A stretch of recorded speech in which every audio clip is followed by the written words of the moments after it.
B. Komunikasi data pada ponsel. Komunikasi data merupakan sebuah mekanisme pengiriman dan penerimaan data dari satu perangkat ke perangkat lain. Ketika kita menggunakan ponsel, baik untuk keperluan mengirim pesan atau SMS, short message system, panggilan suara, koneksi internet, maupun mentransfer dokumen, ada mekanisme komunikasi data yang terjadi antara ponsel pengirim dan ponsel penerima. Untuk dapat digunakan sebagai alat komunikasi, ponsel memerlukan suatu elemen jaringan seluler yang berperan penting sebagai pemancar dan penerima sinyal dari ponsel, yaitu BTS, Base Transceiver Station. BTS adalah suatu infrastruktur telekomunikasi yang memfasilitasi komunikasi nirkabel antara perangkat komunikasi dan jaringan komputer. Dalam satu kota atau wilayah, terdapat banyak BTS. Ponsel akan dilayani oleh BTS yang ada di sekitarnya, terutama yang paling dekat jaraknya. Pelayanan ini akan berpindah secara otomatis ketika ponsel sedang bergerak dari wilayah layanan BTS yang satu ke wilayah layanan BTS yang lain. Itu sebabnya dalam bahasa Inggris, ponsel disebut mobile phone. Sebagai contoh, seperti ditunjukkan pada gambar 5.6, meskipun ada 3 BTS yang mengelilingi, tetapi ponsel mendapatkan sinyal dari BTS terdekat, yaitu BTS A, karena memiliki jarak yang paling dekat dengan ponsel. Kekuatan sinyal dari ponsel bergantung pada berbagai hal, yaitu antara lain seperti berikut. 1. Jarak dari BTS. Jarak antara pemancar sinyal BTS dan penerima ponsel sangat menentukan kualitasnya. Makin dekat, akan makin kuat. Sebaliknya, jika ponsel dan BTS berada pada jarak yang berjauhan, sinyal akan makin lemah. 2. Material bangunan. Material beton, baja, dan sebagian besar bahan bangunan lainnya sangat dapat menghalangi sinyal seluler. Itulah mengapa saat kalian berada di ruang bawah tanah, basement, ponsel tidak memiliki jalan untuk mencapai menara karena terhalang dinding beton, baja sehingga kekuatan sinyalnya lemah. 3. Halangan. Meskipun ponsel kalian berada sangat dekat dengan BTS, biasanya, halangan yang berada antara ponsel dan BTS juga akan memengaruhi sinyal pada ponsel. Jika kalian berada pada ruang terbuka tanpa halangan apapun, sinyal ponsel akan kuat. Namun, jika kalian berada di sebuah ruangan yang di dalamnya ada penghalang berupa tembok, besi, bangunan, sinyal akan lemah. Coba kalian bandingkan sinyal ponsel ketika kalian berada di dalam ruangan dan di luar ruangan, meski berada pada jarak yang sama, kekuatan. 4. Cuaca. Gelombang radio berjalan melalui atmosfer. Jadi, saat cuaca sedang buruk, akan dapat menghalangi sinyal. Biasanya, ponsel kalian akan memiliki sinyal yang lebih baik pada hari yang cerah daripada saat hujan atau berkabut. 5. Pengguna lain dalam jaringan yang sama. Menara seluler hanya dirancang untuk menangani sejumlah koneksi tertentu pada saat bersamaan. Oleh sebab itu, jika dalam sebuah area BTS, ada banyak ponsel yang terhubung dengan BTS tersebut, kekuatan sinyal akan melemah. Namun, untuk menyederhanakan, kekuatan sinyal dari ponsel biasanya bergantung pada jarak ponsel dan BTS terdekat. Makin jauh jaraknya, sinyal akan makin melemah. Kuat atau lemahnya sinyal ditunjukkan oleh indikator sinyal pada ponsel, seperti pada gambar 5.6. Amati sebuah ponsel. Lihatlah ada berapa bar sinyal yang muncul di ruang terbuka. Kalau hanya satu, berarti BTS terdekat yang terhubung dengan ponsel memiliki jarak yang jauh. Sebaliknya, jika ada 4 bar, jarak BTS-nya sangat dekat. Adakah BTS di sekitar lingkungan kalian? Jika ada, coba kalian dekati BTS tersebut dan kemudian bandingkan indikator kekuatan sinyal di ponsel. Apakah berubah? Jika tidak melihat BTS, cobalah berpindah-pindah lokasi dan amati sinyal ponsel. Apakah berubah-ubah saat kalian berpindah tempat? Tentukan lokasi mana yang sinyalnya paling kuat dan juga paling lemah. Mengapa?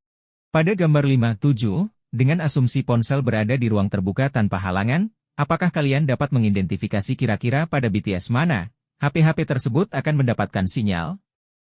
Kemudian, diasumsikan bahwa jika jarak HP dan BTS terdekat lebih kecil dari 3 meter, HP akan mendapatkan sinyal yang kuat. Jika sebaliknya, sinyalnya akan lemah. Coba kalian identifikasi kekuatan sinyal dari setiap HP tersebut. C. Terhubung ke internet dengan aman. Apakah kalian pernah menggunakan internet? Pernahkah kalian saat membuka sebuah website, ternyata ada sebuah pesan yang mengatakan bahwa website tersebut diblokir atau tidak bisa diakses?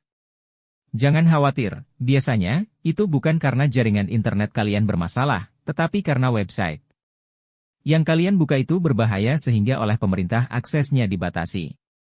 Program pemerintah Indonesia yang membatasi akses website dengan cara diblokir dinamakan internet positif. Pernahkah kalian mendengar istilah internet positif? Apa itu internet positif?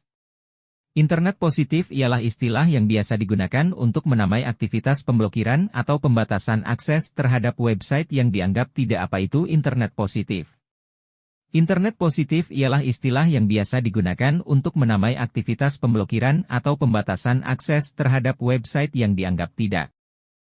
Biasanya, website yang diblokir oleh internet positif ialah website yang berisi konten negatif, di antaranya seperti berita hoax, mengandung sara, dan konten yang berbau pornografi. Selain itu juga, internet positif memblokir website yang berpotensi mencuri data pribadi yang kita miliki seperti username, PIN, password sehingga dapat menyebabkan kerugian bagi yang membukanya. Tentunya, kalian tidak mau, bukan, jika data pribadi kalian dicuri oleh orang lain sehingga merugikan kalian? Pencurian data melalui internet ini disebut dengan phishing. 1. Web phishing. Salah satu masalah yang mungkin terjadi ketika kalian membuka website yang terindikasi berbahaya adalah phishing. Phishing adalah suatu metode untuk melakukan penipuan dengan mengelabui pengguna dengan maksud untuk mencuri data pengguna. Misalnya, kalian tiba-tiba dapat pesan melalui surel atau media sosial yang meminta untuk membuka sebuah website yang sama persis dengan website aslinya. Di website tersebut, kalian diminta untuk memasukkan username dan password untuk login.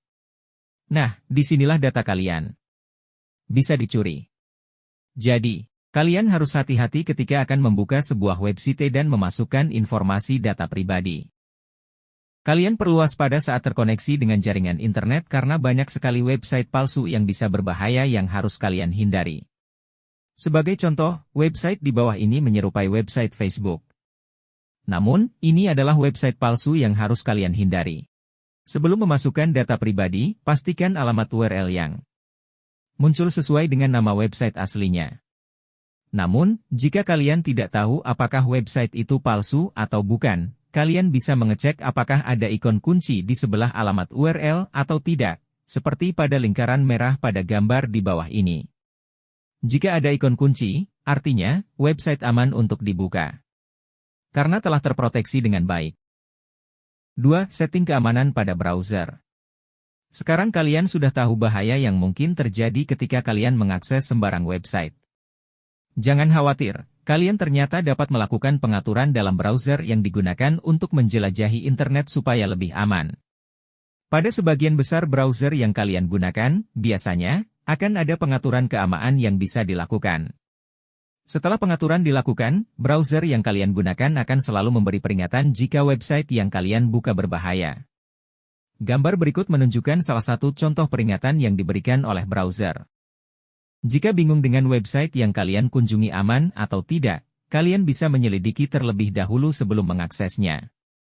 Jika kalian curiga saat mengakses situs web yang tidak familiar, bukalah situs web https://transparencyreporter.google.com/save-browsing/search untuk mendiagnosis keamanan pada situs web yang kalian akses. Salin dan tempel atau ketikkan alamat situs web pada kotak isian di halaman diagnosis, lalu tekan tombol search. Selanjutnya, akan ditampilkan laporan diagnosis keamanan situs web tersebut. Aktivitas individu. Aktivitas JKI K804, setting keamanan browser. Pada aktivitas ini, kalian akan mencoba untuk melakukan pengaturan pada browser sehingga penjelajahan internet jadi lebih aman dan nyaman. Banyak sekali browser yang dapat kalian gunakan, yaitu Chrome, Mozilla, Internet Explorer. Namun, untuk aktivitas ini, kalian akan mencoba setting pada browser Chrome. Google Chrome menyertakan fitur opsional yang disebut penjelajahan aman, untuk membantu melindungi kalian dari phishing, manipulasi psikologis, perangkat lunak perusak, perangkat lunak yang tidak diinginkan, iklan berbahaya, iklan yang mengganggu, dan situs web atau ekstensi yang menyinggung. Langkah-langkah aktivitas. 1. Buka aplikasi browser Chrome. 2. Klik ikon yang ada pada bagian kanan atas browser. Kemudian, akan muncul jendela seperti gambar di bawah ini.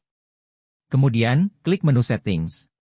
Pilih menu Privacy and Security yang ada pada menu sebelah kiri, maka akan ada beberapa pilihan yang dapat kalian setting seperti pada gambar di bawah ini. Untuk mengontrol cara Chrome menangani konten dan izin untuk sebuah situs, klik setelan situs. Untuk menghapus informasi dari aktivitas penjelajahan kalian, seperti history, Chookie, atau sandi yang disimpan, klik hapus data penjelajahan. Apa saja fungsi dari keempat setting di atas? Berikut penjelasannya.